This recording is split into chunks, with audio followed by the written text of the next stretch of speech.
Okay, Dan. Oh, yeah. Thanks, Steve, and thanks, Nancy, so much. Um, with all of the inspiring information and experience you've given us, I almost hate to bring up a darker question, Oh, but just from your own personal story, the question comes up for me is how many children have taken their lives on the basis of the sort of clerical condemnation that you received? I don't know the answer to that or what research has been done on it, but I'm for some reason I'm strongly impacted by that sort of thing, and so I need to ask the question. hmm. Yeah, Well, I don't um, know if there are any studies on it or anything, so I'm just throwing that question out. um, not that I know of, Mhm. but I have come to believe from all of my life experiences and what I've heard about, there are no accidents. Mhm. Everything happens for some kind of reason. Mhm. Perhaps those souls had all the experience they wanted in this lifetime Mhm. and maybe didn't see any options except that. Um, I mean, I'm only guessing, but this is based on my experience and different readings. I've done readings for people who have lost somebody by suicide. And there's always a reason. There's always a reason, usually a lesson for the parents Mhm. and childhood illnesses as well. You know, um, they come in to teach the parents love. And in every case that I've seen happen, that happened. The parents reunite. They change their lifestyle in such a way that they're more loving in raising the children. I mean, I hope that answers you a little bit, Dan. It's a big question, but that's my experience. Okay. Thanks so much, Nancy. I think if you had an individual case, more could be said Sure. because the angels will kind of give you can I say, a general answer, but then in individual cases, they'll go into detail. And my question comes partly from knowing people who've had near death experiences and whose families were locked into a particular religious tradition or dogma and ended up condemning their own kids to to hell via their friendly local priest or sending them to a psychiatric institution. So Mhm. anyway, that's kind of where my question is coming from. It could also be a past life situation coming in to be healed, or karma related. That often is the case. We're really here to learn love and to express love and to, I'll say, end karma, Mhm. and usually through love and forgiveness, as the Course in Miracles teaches. And we don't always get that lesson. Not everybody's willing to forgive Mhm. and love in its place. So that's usually, that's the umbrella lesson in this. And what an individual chooses to do, whether they love and forgive or end their life, is their choice. Mhm. My feeling is they'll just come back around again and do it over again until they get it. Thanks so much, Nancy. Okay, Ellen, have you got a question? I do. Nancy, I am so inspired by your story. Thank you so much. I'm really deeply touched by it, both personally and knowing you from the groups we attend. My question has to do with with self-doubt. I wonder if, how that might have affected you in your process and whether at any point in your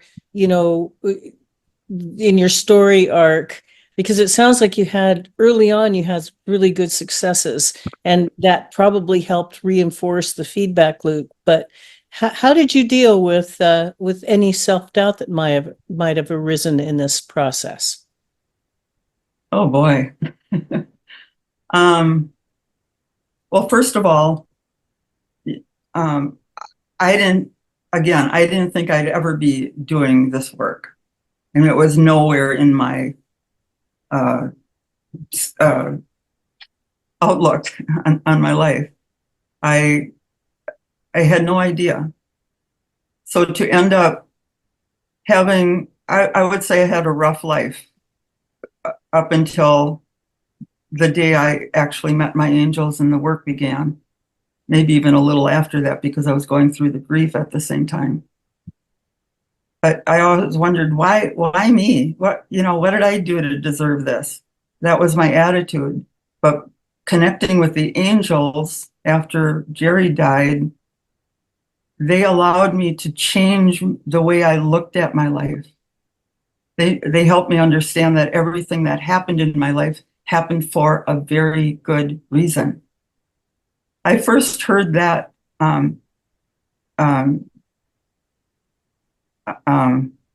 statement in a little pamphlet from AA that was called Grief, How to Live with Sorrow. Paid 35 cents for it. And I read it like as though it was going to save my life, and it probably did early on.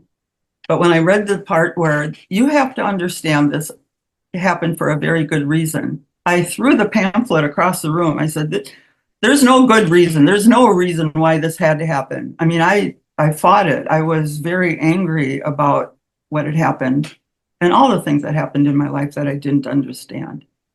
But now looking back, I see how I was guided through the difficult moments. There was always that guardian angel behind me, helping me. I wasn't paying attention so much. But again, I think too that we before we come into life, we set up a plan, a lesson plan. This is Earth School. Of course, unfortunately, we forget that plan, but the angels remember.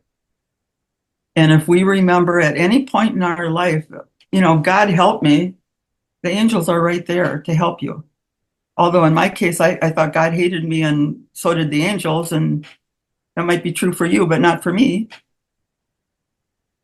Until finally,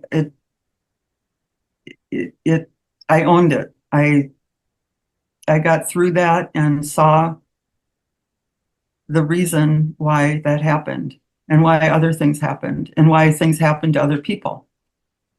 So I guess just with patience, time, and practice of listening to them and applying the wisdom, you move through it and you learn. And I'm here to tell you that everything happens for a very good reason. Okay, we have Priscilla who would like to ask a question. She can't raise her hand, but go ahead, Priscilla. I got the hand raised and then it disappeared. Thank you. My question is, and this is a little bit off subject, I'm trying to deal with a evangelical Christian friend who just really believes I am going to hell if I don't take Jesus in as my Savior. And she just told me this yesterday. She said, I know you don't want to hear it, but I mean, it's all I'm saying, well, if that makes her happy, I guess if that makes her happy, what can I say to her? She knows I'm a free thinker. But I'm scratching my head over her. Huh. You can't argue with people like that. Pardon? You cannot argue with fundamentalists. I've had that myself a few times. So what is your question, Priscilla? Well, I think Steve answered it. You just have to accept that this is where she is and let it go. Well, there is one thing that you can do. You can pray for her. And I don't mean in an evangelical way. I mean, pray that she moves through her lessons, whatever she's here to learn, and ask for grace to be on her. Ask her angels to guide her. Okay, that gives me something. Meanwhile, I know she's praying for my soul. Oh, there you go. Pray for hers. Yeah. Thank you. All right, Regina, you've got a question. Question, comment, or support. Nancy, thank you so very much for this, for your story. I hadn't heard the whole thing, so it was lovely to hear, sad to hear, but also understanding how the angels have guided you all along. And I don't know about the rest of you, but I know absolutely 100% without a doubt that both Nancy and Steve are from the angels. They are angels. And well, you know that, don't you, Nancy? Or have you accepted that yet? I don't know if angels actually can incarnate in physical body. Well, that's a good question to ask. I think they have another evolutionary path, but they can certainly influence us, and we can certainly take on their qualities. Maybe that's it that I'm feeling, because the first time I saw you way back then in Wendy's one of my first groups, I saw wings on you, and I just was profoundly pleased. Yeah, not those, your own personal. So maybe it was the wonderful entities that were near you, and gratefully so. So thank you very much. Thank you, And Regina. then the second thing is I always get somebody coming up to me saying they're going to pray for me or let me put my hands on you and all the rest of the stuff. And what my response is, thank you. Thank you for your concern. Thank you for your love. But when you are so concerned, you are coming not out of love, but out of fear. And that's kind of where I go. But I also say thank you, and then I turn around and actually have to ask for. That's a good point. Pray, but don't have any intention or attachment on the prayer. Right. Because then you start getting into control and controlling other people, and that's not what it's about. Yeah. Not angelic. Pray point. and let go. Ask the angels to be with them, or whatever, however you want to word that. But you stay out of controlling what the outcome might be, because we don't know. We don't know. We don't have the vision of the angels. They're like these overseers, and they can see what's happening. And we're in the maze down here and don't know quite which way to turn sometimes. And we're in the mix of it all. We're also supposed to experience the conflict or the judgment, and we're supposed to experience it and learn how to respond without fear, without judgment in itself, in a loving way. And sometimes it's difficult. But that is part of I think it's part of my journey for sure, to learn how to respond. Everything is always a part of our journey, and how we overlap with somebody else's journey. That's all part of the plan too. But just what I'm hearing the angels say is just don't control something. Let it go. Let God. Let go and let God. Thank you, Regina. Nancy, I was going to say, you forgot to mention you studied feng shui as well. Oh yeah. The reason I studied feng shui and am a feng shui consultant is because of the influence of what we live with. Our physical environment is affecting us, and it can affect our moods. It can affect our wealth and prosperity, our love relationships, all of our relationships, by how our home is set up. And because I wanted to be of service to people and help people, that was a very viable and important factor in this work. I mean, you can't be, how do they say this? Godliness is cleanliness. But then feng shui goes a little bit deeper in how the position of your desk or your bed can affect you and your relationships. It honestly does. And I've seen it And maybe another time we can talk about those stories. But everything is energy. Just remember that. And it affects us one way or the other. And of course, we want positive energy affecting us positively and benefiting us. Julia has a question. Hi, Julia. Go ahead.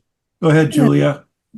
Thank you for a beautiful presentation. I apologise in advance if I appear to potentially be playing devil's advocate. But what concerns me is the seeming lack of angelic contact, maybe with all the millions suffering in the world. I'm thinking perhaps of the children in Gaza who've been, died appallingly the past year, perhaps didn't even know to ask for angels. And I may be a little bit predisposed to feeling negative on this because I'm one of a number of bereaved parents here, and we would have prayed to everything in the universe for our child to be saved, and they weren't. So I think, where were the angels for me and the other bereaved parents? But I suppose with regard to my situation, you've probably already answered that. This is a Earth school. We're here to learn lessons, and maybe we agreed with our children before coming into this life that they wouldn't be saved. But generally speaking, Nancy, what about all the suffering in the world and all the wars through the ages? Where were the angels then? I'm sorry to sound negative because you're such a beautiful person. Forgive me. You're forgiven. That is the age-old difficult question I think any of us have pondered. And I keep coming back to, we're all here in Earth School. We're all here to learn lessons that we signed up for in conjunction with our soul, with our higher self, with our guides, with the angels. And in the death of, the early death of children or babies, we human beings can't fathom, why they would die so early and so young. But their soul knows. And that is, all I can tell you is, it's the experience that the soul chose for that lifetime. Perhaps that is all they wanted to experience, and then take that information back to where they came from. This is not our real reality. The other side is our real reality. And we come here to go to school, to learn lessons. I don't know how else to explain that. And that's the only thing that makes sense to me. And I've seen it, many, many examples happen over the years in various readings.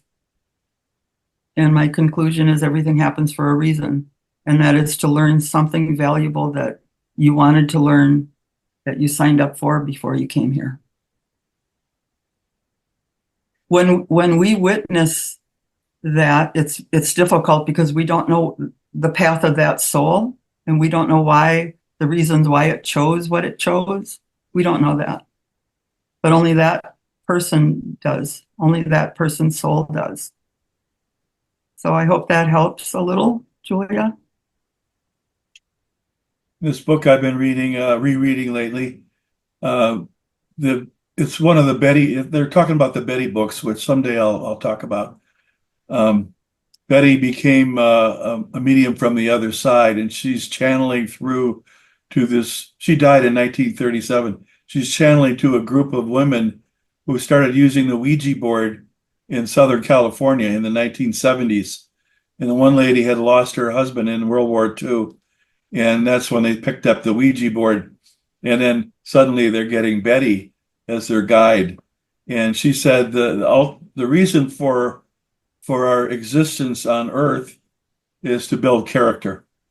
So I love that word, because character represents the highest level of vibration that you could muster in a given lifetime.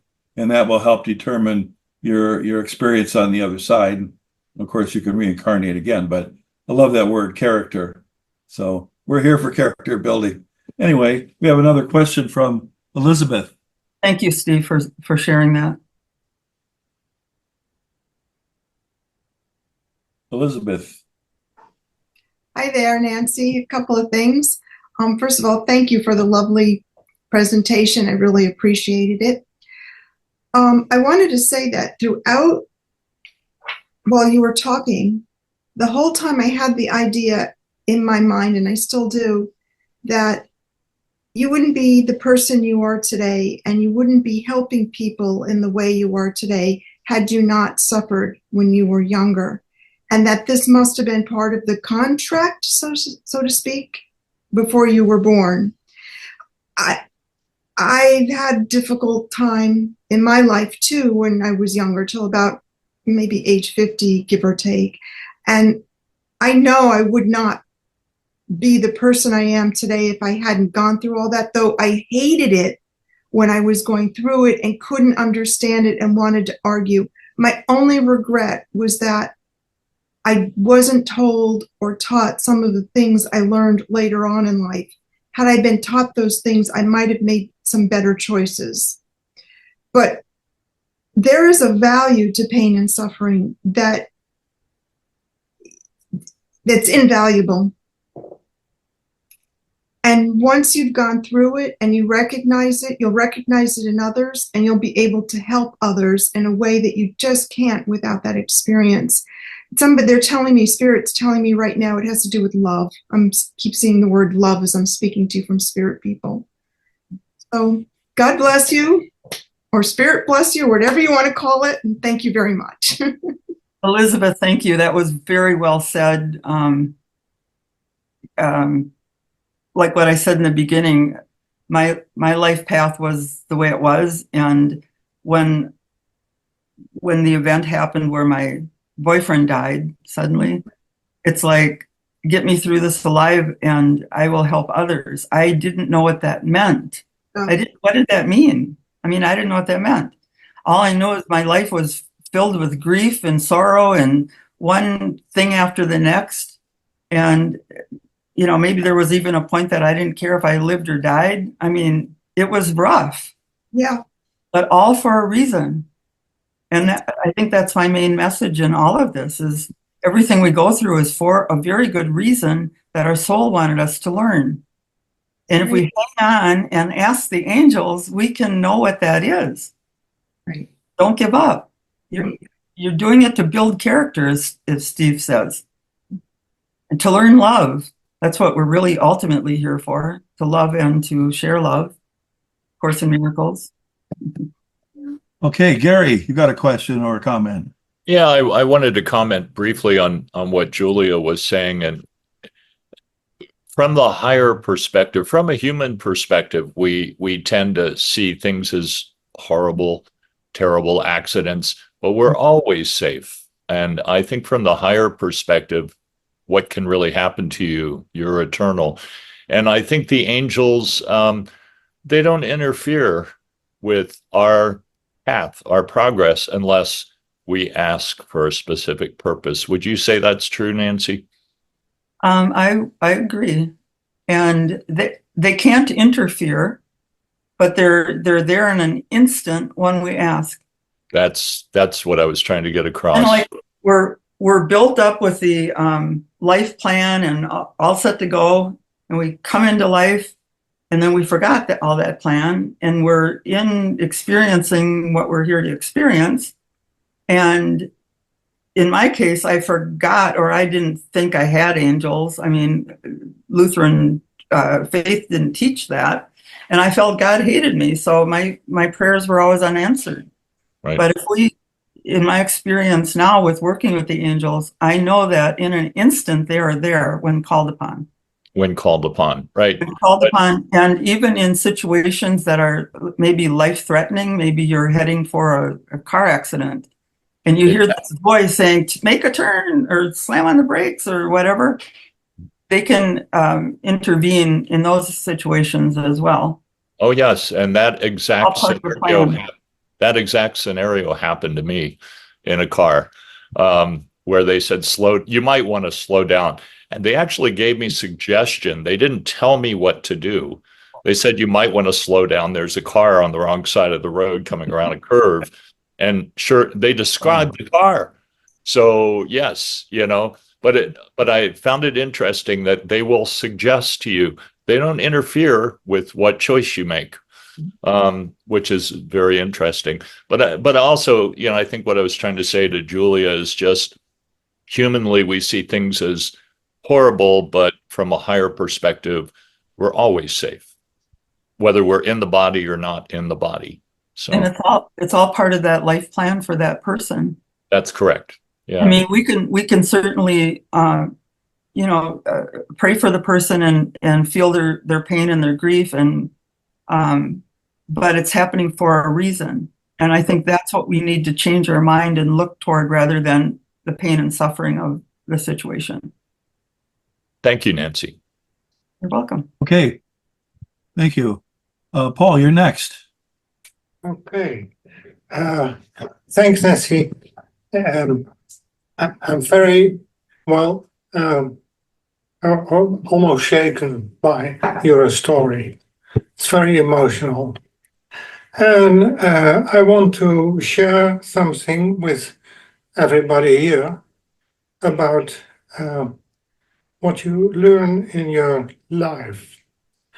And that's about, I have two brothers who suicided. And I think it has to do with our abusive mother. Even one of my brothers bought a knife to defend himself from his mother. That's what my wife remembers from there. So the relation was not good. You could say I hated my mother. Mm-hmm. And at the funeral of my mother, I was the oldest son and I had to say something. I thought, God, what should I say? And this is what I said. Everybody here knows the relation I had with my mother. And all I can say now is that what I am now is thanks to her. And after that, I could love her. That's my story. Thank you. Thank you for sharing that. Thank you, Paul. All right, Peg, you have a comment. I do. I want to ask Nancy that, you just said that if you call on the angels, they will help you with what it is. And I just want to say that I think you were at Gordon's session Thursday when we were, and going into a meditation, and he asked you to go ahead and do what the meditation said. And through the whole time that we were quiet in our meditation and doing what we were asked to do, I kept saying to myself, I was saying to my angels, will you please help me? Where are you? I really want to do this. Please help me do this. Open the door, open whatever. If you can't do it, will you go get somebody who can? I mean, and nothing. I have a steel block, I guess. So I don't understand why, and I believe what you say, but not for me. What I think might be happening, because you're not the only one that has had this complaint. Oftentimes we think we know how the angels are going to respond to us, or our guides will respond to us. We have it fixed in our mind that they're going to say certain words, or it's going to come through a certain person, or a book that you read, or you have it, your mindset on how it's going to come. And it's not coming that way, but a different way, different words, different source. And if you're so focused on what the answer is going to be, and it's something else entirely, you can miss it. So that's why over the years I have taught how to talk with your angels and how to also listen to them and the different ways in which they speak to us or give us signs and clues. And It's a process. I mean, it can happen any which way. Like I said in the very beginning, we awaken at different times. Our angels can come to us at different times in different ways. Yours might be totally unique to you as compared to how it comes to me and to others. So just be open to other possibilities and see if that doesn't help. Okay, thank you. Hope that helps. You're All always right, we have helpful, a- Nancy. What's that? You're always helpful. Oh, thank you. I try. Thank you, My Peg. job. All right, we have a new question here, Magda. Hello everyone, and hello Nancy. Hello. This is all very healing, just listening to you, all of you. My question is about a person.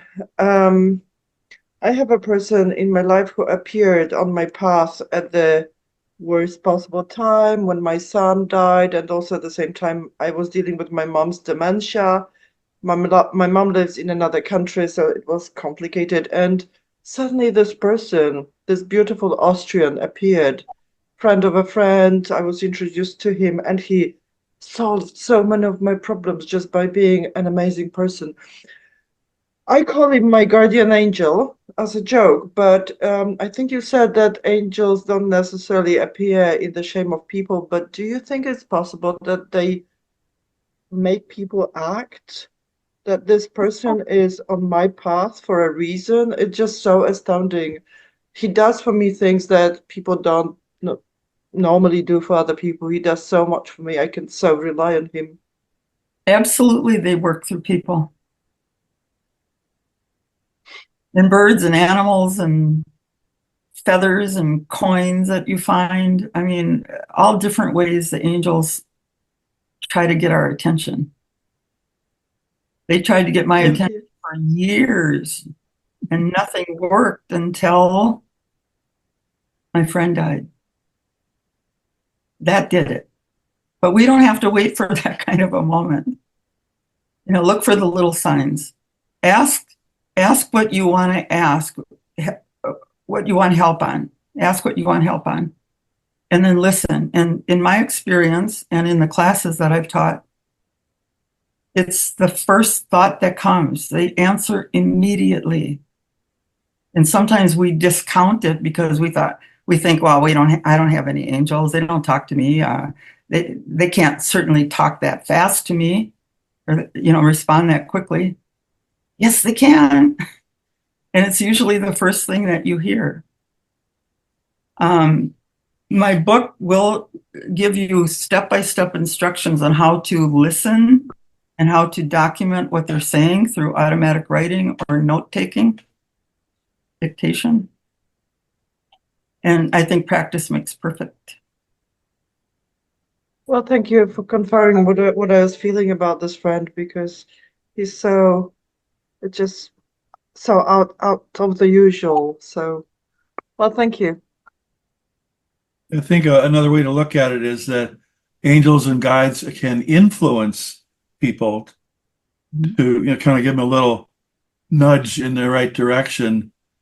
They're not overtaking, but they're giving you inspiration, and influence is the word I like. Anyway, David, go ahead.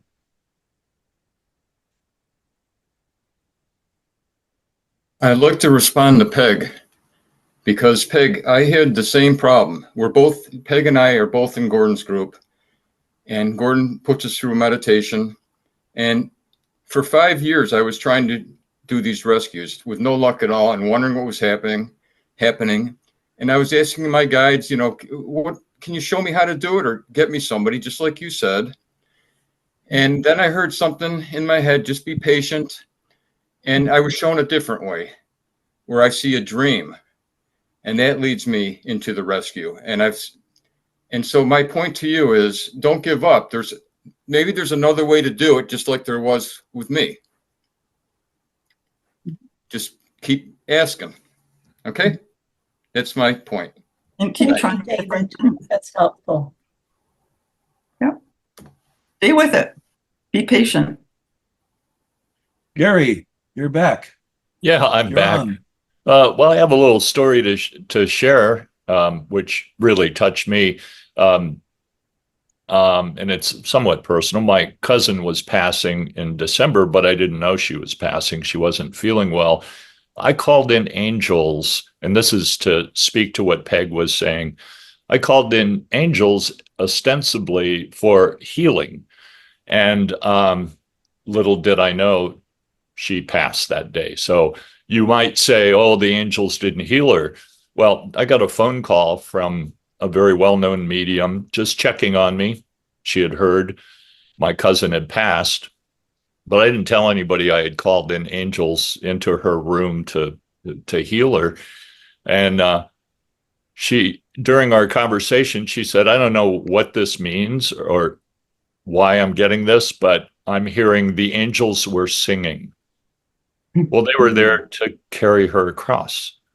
And so our expectations of what we want to see transpire may not be what transpires, but still a beautiful thing. So I thought I would just share that. As far as our expectations may not match what their goal is.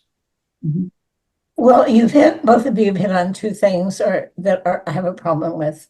One is patience, the other is expectations. My expectations always get in my way. So thank you for that advice. Sure.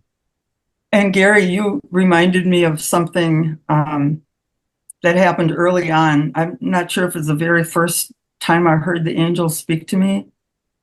Now our work together can begin, or if it was a message a little bit later. But it was like, now I'm clairaudient, so I hear voice and I hear sounds. And I heard what sounded like an applause in a huge auditorium, like a big applause. And they told me that whenever one in earth connects with one in heaven, there's a big celebration all across heaven because we finally have tuned in, if you will, and your work with the angels can begin, or their work with you can begin. So keep looking forward to it, Peg. I think you're in for a wonderful surprise one of these days.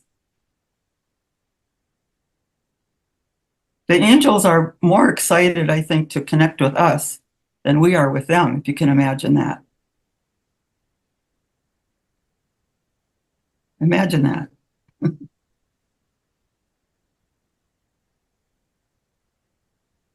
I like these little memes that you see where the angels are sitting on a rock, twiddling their thumbs, just waiting for us to call on them. I think we've all seen those from time to time. I think it's true. I think they're just waiting for you to tune in and connect. And Lorna Byrne talks about the unemployed angels. In other words, there are so many angels just waiting for an opportunity to assist us in some way, but we have to ask. Yeah, it helps if you ask because it helps then tunes you into that vibration to receive from them. I was going to ask you to talk about A Course in Miracles. Oh. How important was that in your journey? And would you recommend it to others? Good question. It was huge in my journey. And I came into the Course in Miracles probably unlike others do. Maybe others come out of curiosity or they've heard something about it and are, curious. I came out of sheer desperation that I needed a miracle because my life was just, horrible at that point. And one horrible thing after the next, and then death of my boyfriend. And it's kind of like maybe in the same week after he died that I went to that Unity Church and picked up the bulletin and saw A Course in Miracles Monday nights at 7:30. I'm going, I need a miracle. What the Course in Miracles does is it slowly, because it's a very thick book, and I think it's best if you go to a group and discuss it as you read it instead of just reading it through. It's kind of like reading the Bible. It's half Greek. It helps if you're in a study group. So what it slowly does is it turns your mind away from the ego and the physical reality of the ego to, I guess, transcend that and see life from a different advantage point. It changes you from fear to love, and there's a lot of talk about that. Course in Miracles just teaches love, and by that you fall away from the ego, or the ego falls away from you, and you see life differently, and that's the miracle.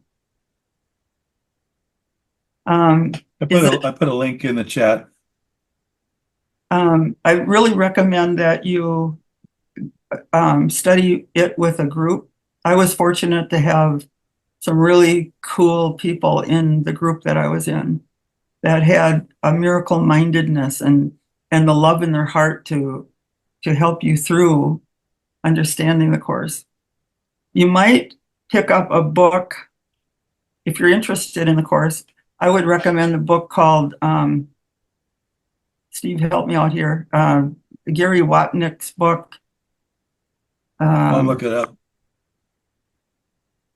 The title went out of my head, but he was one of the original teachers of the Course, and he wrote a book that is much easier to grasp, and you might read that first before delving into the Course in Miracles.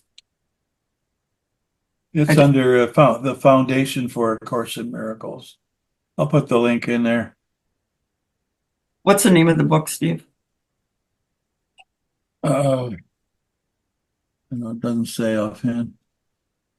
No, Awaken from the Dream. It's the name of the book. Oh, okay. I put his website up. Awaken from the Dream. So with that said, what this reality is the dream. And we wake up from the dream into the true reality, which is love. And that is the miracle. Yeah, some say we're in a simulation. In a sense, we are. Yeah. Anyway, Gary, you're back.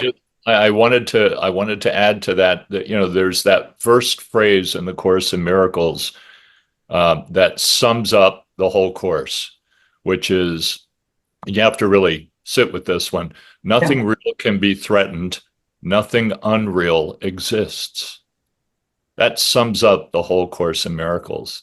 That's a really profound statement. Nothing real can be threatened. Nothing unreal exists. And therein lies the peace of God. The peace of God, it says. Yeah, I believe. Yeah. So, and that's what I was trying to say earlier. From that higher perspective, we're always safe. Because nothing real can really be threatened. So, yeah, nice. And this is the illusion. Mm-hmm. But we can reach through that illusion to the truth of who we are. And I mean, this discussion of the Course could take years sitting here and not get through it all. But that's the gist of it. Yeah. Just thought I'd throw that in. Okay, Wendy's up. Thanks, Steve. I'm wondering if we could hear from some of the people who have been attending your group, Nancy. Is there anybody here that you'd like to call on, perhaps, and tell us what they're learning from the group? Yeah, it's been a really wonderful experience for me. I don't think I've missed any of her classes. And Nancy, I'm not even sure now which year we're on, but I think we're into the second year, right? Yeah. Yeah. I think we're on number 21 or so. Yeah. But yeah, it's always an interesting class. It's just something different every month and to build on. And most of the time we'll do an exercise, but there's always a great reason for being there. Thanks, Carol. And I have only attended, I think, 3 times, Nancy. Unfortunately, the timing on Saturday, because I'm on this farm, I'm usually out doing something in the garden, or harvesting or doing something at that time of day on Saturdays. But the times that I have attended, one time in particular, I remember where you led us in a meditation, and there was something that I was struggling with at that very moment, and the message that came through was so beautiful and so clear and so helpful. So I benefit a great deal from your group. I just, the timing, I can't do both Saturdays and Sundays at this sort of time slot when I would be typically out working on the farm. Well, So, then we'll just change the time. but I really enjoy it. So, well, during the winter, it'll be fun to attend, but I enjoy it so much, and I do get a lot out of it. Thanks, Ellen. Appreciate it. And Nancy, if people want to have a private reading with you, how do they go about that? What sorts of things do you cover? The angels say this: if it's something that bothers you or something that concerns you, no matter how big or how small, it's a question that you can ask the angels. Because I had a lot of people come to me and with questions that I don't want to bother the angels with this little problem.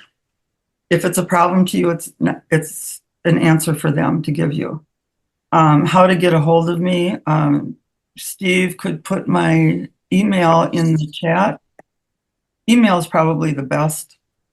I'm usually on it pretty much all day, and I can answer you right away. Or you can go to my website, nancyfreier.com, and fill out the contact form. But I think the best way is just pop me an email and we'll get started. And I do them in a couple of different ways too, by the way. I do the traditional automatic writing where I take your questions privately, like through email, and then I'll do the reading privately, and then I'll set up a time to meet with you on Zoom or by phone if you don't have Zoom, but I think everyone here has Zoom, and discuss what the angels have said to you, so to be sure that you understand what they said. And oftentimes what they'll do is they'll give you information kind of ahead of where we are. So something might not make sense until, a week from now or a month from now, and you look back. So sometimes I like to explain how the angels are saying what they are saying, or to help interpret it so you understand it. So I like to meet up after. Otherwise, how I do it is live chat, but then there's no written record for you to refer back to. Mm-hmm. And I think it's helpful if you have the reading to reread several times going forward, because they lead you through the lesson and help you understand what you're going through. So it's helpful to have it in writing, but I do it either way. And so what about the idea of delaying your next month meeting a couple hours? Say that again, Steve. In other words, reschedule 2 hours later to pick up different people. It's a suggestion. Oh, okay. Think about it. Yeah. Just check it out. Christina put that in the chat. I'm thinking about you guys over there in Australia. I would love to have you. Maybe we could change the time at some point, so that we can include our Australian friends. It's really hard to get the 3 together. This is the only time that we found that we can bring everybody together from Europe, Australia, and America. What time is it right now in Australia? Early morning. It's now 8:30. Okay. In the morning. So if we did like a 4 o'clock in the afternoon here, it would be doable. There. No. Be very doable in Australia, but I wouldn't necessarily be doable in the UK. Again, you have to think about it. Just work it I'll out. think about it, but I'd love to have you guys. And Nancy, do your angels deal with health conditions and the reason Absolutely. and the reason behind the health? I mean, I'm a great believer in that we heal ourselves and we have to look for the emotional, spiritual reason behind our illness. Is that something that they can deal with? Absolutely. And one of my early influencers was Louise Hay. Mhm. This is the copy of the book that I have of hers now. And what was so exciting about this book is it's called You Can Heal Your Life. In fact, I named my book after that phrase, you can talk with your angels. That's how big of an influence she was. She has in here a step-by-step process of healing your life from, our conditioning as however we were brought up, and to start loving yourself and healing yourself. And included in this book is what she calls the list. So you can look up any condition. Give me something. Well, I'll use addictions. And it's an alphabetical list. And the probable cause of addictions is running from the self, fear, not knowing how to love the self. And she gives you a new thought pattern to start telling yourself. I now discover how wonderful I am. I choose to love and enjoy myself. I'll use another one, alcoholism, because I mentioned that earlier. Probable cause. What's the use? Feeling of futility, guilt, inadequacy, self-rejection. New thought pattern. I live in the now. Each moment is new. I choose to see my self-worth. I love and approve of myself. So any affliction you can look up in her book and get like a general probable cause and new thought pattern. And what was so exciting about this was when I was doing readings for my friend Joanne, who is the healer, the readings were more detailed because they were for a particular person, but it kind of fell under the same category of what Louise had in her book, only with more detail, of course, for the person. And so it was kind of like a guiding light in when I was talking to the angels about health conditions. I could almost check with Louise's book and see if the angels were right on the money or if Louise was right on the money with the probable cause. And then once we know the cause, then we know how to proceed in healing it. And Louise always said, it's only a thought and a thought can be changed. And it's almost that simple. I say almost because how easy is it for us to change a thought and a belief? It's interesting. I'm coming across quite a few couples who are struggling with infertility. Do you have any thoughts on that? Do you want me to look in Louise's book? Yeah, let's have a look at that one because it seems to be an epidemic worldwide. I think it might have a lot to do with the pollution in the food chain, in the environment. It's there's so many environmental causes. I don't know if angels can overcome them. Do they have power to overcome the poison of our environment? There is no infertility listed. I think it I don't know that it was such a problem in Louise's day. I think this is really, as Steve said, it's our environment, the poison spring.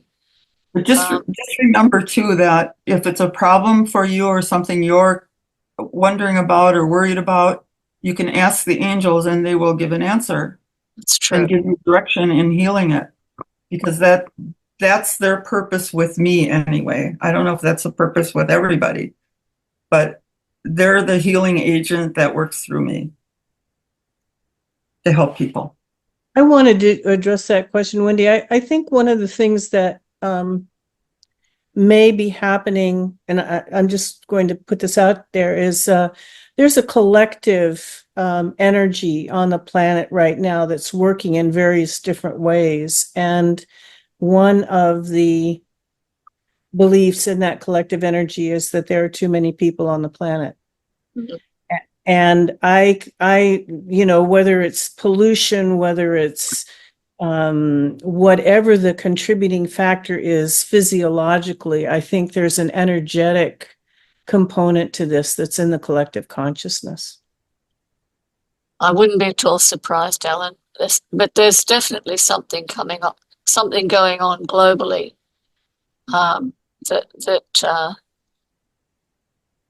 And of course there are many people who's caught up in materialism, who just think they can have a better life without children. So it's a huge problem in Europe. It's and they're actually talking in many countries. IVF is going to become essential for people who want to have children. It's really quite surprising. But yeah, there's a listing here for impotence. I kind of think, I kind of think we're dealing with something, as Ellen has suggested and as Steve has suggested. It seems to be something quite cosmic about what's going on. But anyway, I just tossed that in there because I thought it's interesting. And there could be something on the other side going on that's at cause. And it could simply be that many spirits on the other side don't want to come here. That could be. It's like, enough of that place. Who wants to go there? Yeah. I heard they're lined up. They're trying to get in, but yeah, I've heard that. What do I know? Actually. What do we know? Yeah. Well, it's apparently it's considered quite an honor to have a human life. It's well, they say this is the toughest school, sort of like going to Harvard or Yale or something like that. So if you really want to have quick character building, you want to come to planet Earth. Well, I think a lot of us have read Christian Sundberg, which is an absolutely brilliant book. His work and his talk about how he was so impressed with meeting a soul who had an Earth experience, because there was something about that soul, and he said, "I want to do that. I really want to do that."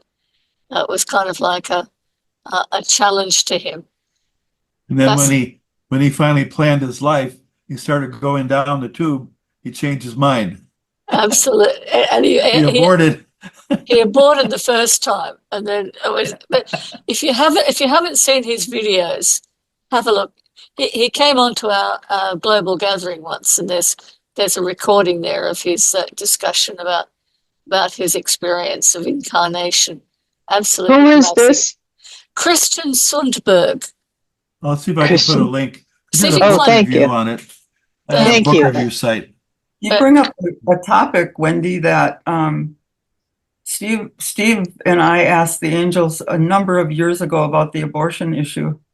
Right. All right. And I believe there were 17 pages of long handwriting, long automatic writing as an answer, but to condense it, nobody's killing anybody. It's all in agreement of the incoming soul with the parents that's coming through. It's maybe this incoming soul just wanted just a brief experience of this vibration, but didn't want to go through a whole life. And the parents perhaps wanted just the experience of again, the child coming through with an illness or not living very long is usually to bring love to the parents, to heal something in that relationship. So there's always a reason why these things happen, but nobody's killing anybody. You can't kill a spirit. And came across something very interesting about a woman who has had several miscarriages. And the child came to her and said, "Thank you for my spirit body."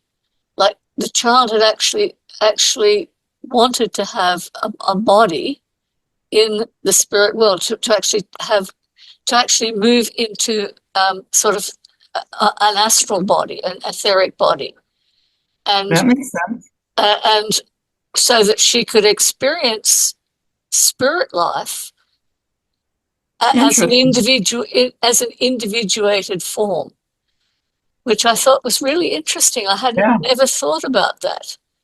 That this might still be a very valid, an incredible experience for some spirits, almost It like a preliminary to an earth life. It kind of matches what the angel said about, a baby coming in just wanting a brief experience of this vibration and then returning to the other side and taking with it the astral body. Yeah, that's right. So thank you Yeah. for my body. I just thought, wow, what an interesting insight. If we look at a situation like this from that bigger perspective, it all makes sense, doesn't it? It does. Certainly does. And it's all about healing, and nobody's killing anybody. I mean, sometimes I wish that word could get out there in a big way to settle the arguments that continue about the abortion issue. Well, I think free will is the golden rule of the universe, and Yes. that's how I see it. That you know, the spirit can change its mind about coming in, and many do, and very interesting. It was interesting. I think I remember watching a video about this, that there were twins coming in, and it reminded me of you and Steve. There were twins coming in, and the mother was ill, and so the little boy, I think he said, "Okay, I'll come in next time," and he didn't make it. But 12 months later, he was born, and he looked almost identical to the little girl who had come in earlier, which was just fascinating. And there was just this conversation that went on, and the mother was aware of it. So fascinating stuff. Hey, Julia, you have a question. Yes, Nancy deserves a positive question from me this time. Bless you, Nancy. What's the best way that we can send healing to a loved one who apparently has no belief in the afterlife, no belief in anything whatsoever, really, and would be outraged, really, if they knew that we were trying to send healing to them? And also, it's often said, isn't it, that some people can't be healed because it's their karmic journey to suffer whatever they're suffering. But I want to try and help someone close to me who doesn't believe in anything. So what's the best thing I can do? I would call on your angels and ask, just intend the healing for that person. If it's in whatever in their highest and best interest, and you wish to intend healing for that person with that intention of the highest and best for that person. And you don't need to tell anybody. You just do it. You just intend it. Would it not be interfering with a lesson perhaps that they needed to learn in life, though? Not if you're doing it guided by the angels with the intention for their highest and best good. We don't know what their highest and best good is. It could be that they die from the illness.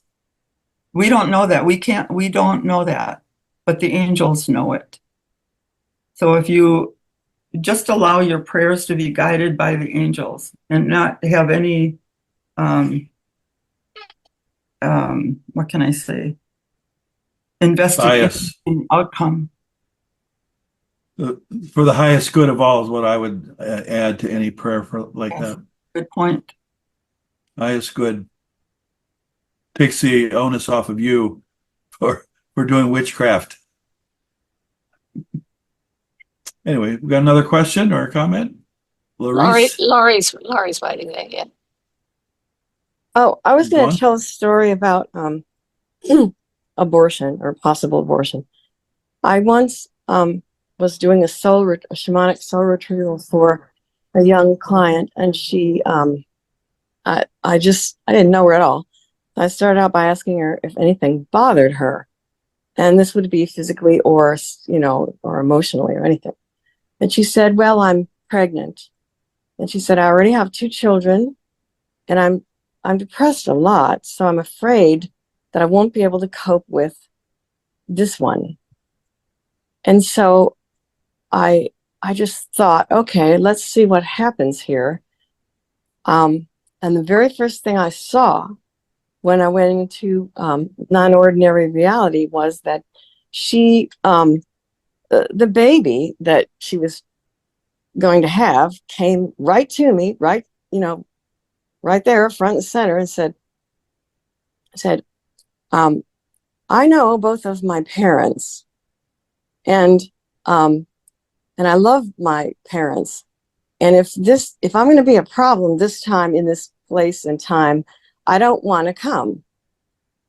If she thinks that, if she can't cope, I completely understand. I don't want to cause her that."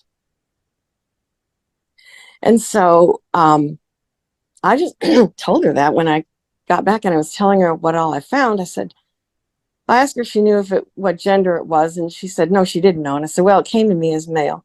And he said that if you weren't ready or didn't want to deal with it right now, that he was perfectly fine with that.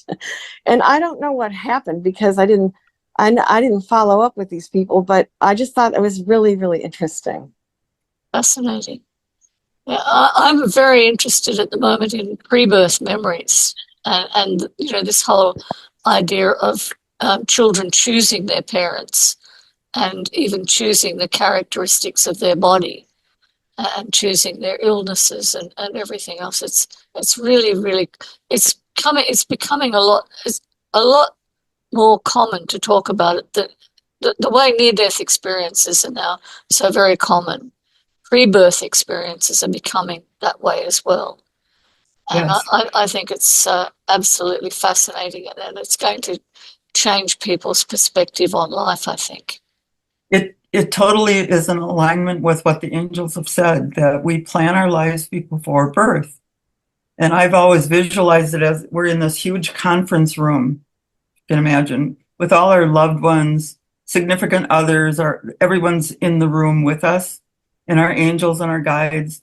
And the plan is laid out for our life as far as what lessons we want to learn. And we really do want to learn them because we want to grow, right? And then as soon as we're born, we go through that veil of forgetfulness and we forgot. But certain things happen along the way in our life to remind us, to wake us up, as it did with me. And, we're given glimpses of that pre-birth plan along the way. And it really kind of helps move through those experiences when they happen, knowing that we chose this, that we, for some reason, wanted to have this experience. It helps us to go through the experience. And then to remember that we have guides and angels that are there to help us too. And also to realize that we can even change the plan. That we Yes. can we can say, okay, well, that was the plan, but I think differently now. Yeah. It's kind of like We're not locked into it. It's like done in pencil. We can erase it. wisdom erases karma. That's Yeah. what I like to say. Steve, back to you. Okay. Hyacinth, have you got something? Yes. There was a woman who told her mother that she hadn't wanted to come. Or is yes, she had changed her mind about coming. And the mother told her that, oh, I know why. Why the question was asked, why did you want to change it? And she said, because I knew I would face rejection. So the mother told her, well, I have to tell you that it was a very long, drawn out birth. And the pain started and stopped and started and stopped. And finally, the doctor had to just pull her out. And so it was, and it turned out that she was rejected by her father many years ago, and she had to deal with it psychologically. So this was something, it was really amazing that she told her mother that. It's fascinating. Absolutely. Laurie, had you finished speaking, or did you have a follow-up question? Because you sort of were there, but then No, I finished. you finished there. Okay. Well, I kind of think that we're coming to the top of our second hour, and I'd like to thank Steve very much for moderating. Before Steve goes, Steve, could you tell us about your page with all your work with book reviews? Because your work is absolutely amazing. And, Well, I don't know about that, but I do have a book review site. I don't try to sell books or anything. I'll put the link in there in the chat. But I do a book review almost every month for the Inner Voice magazine. And then sometimes I do more than one book a month, and I'll put them in my own website. So that's what that's about. What I wanted to add was, I told you earlier, he's my bookworm brother.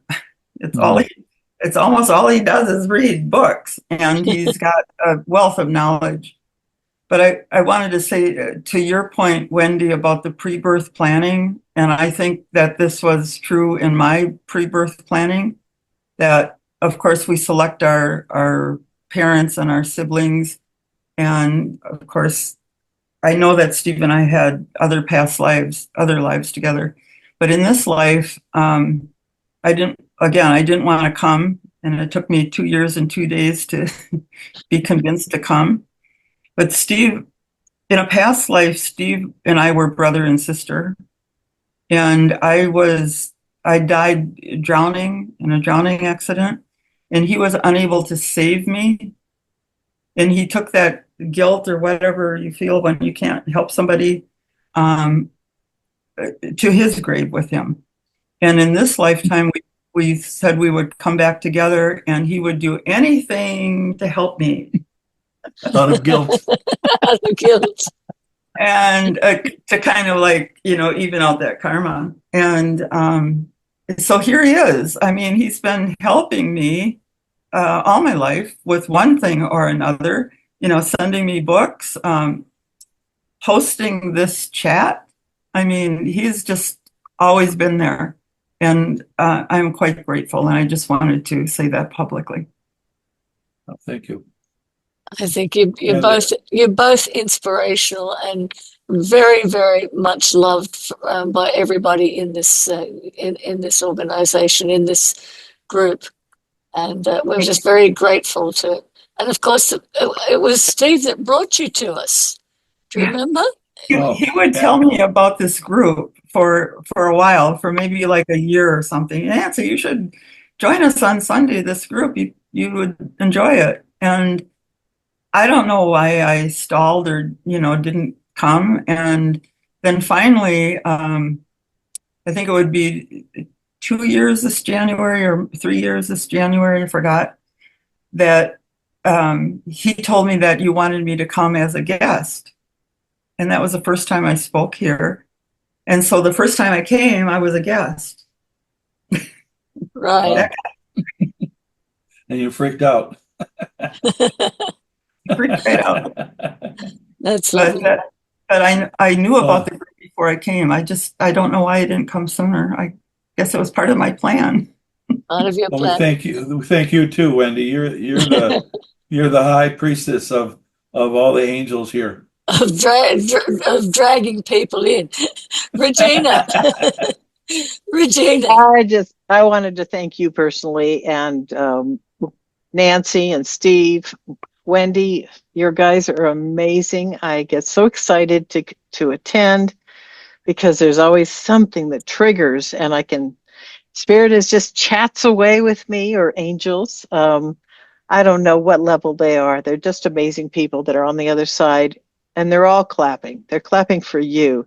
They're clapping for Nancy, for bringing the, I said in the chat, for reminding everybody they stay back unless we ask, but they're here immediately, instantly. And there is a whole program I can hear about why the children are holding back, while the babies are holding back. I could just feel it. It's just of so many voices all of a sudden to say the reasons why it's being hard to come in. Sounds like So an I'm article. curious. Sounds like an article, Regina.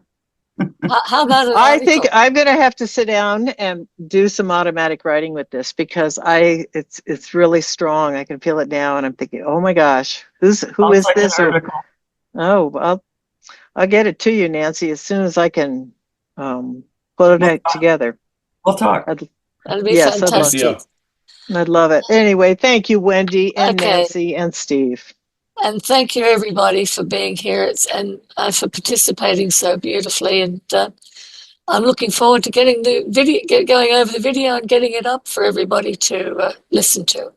So thank you once again. Angels. You can talk you, with your Wendy. angels. Thank you, Steve.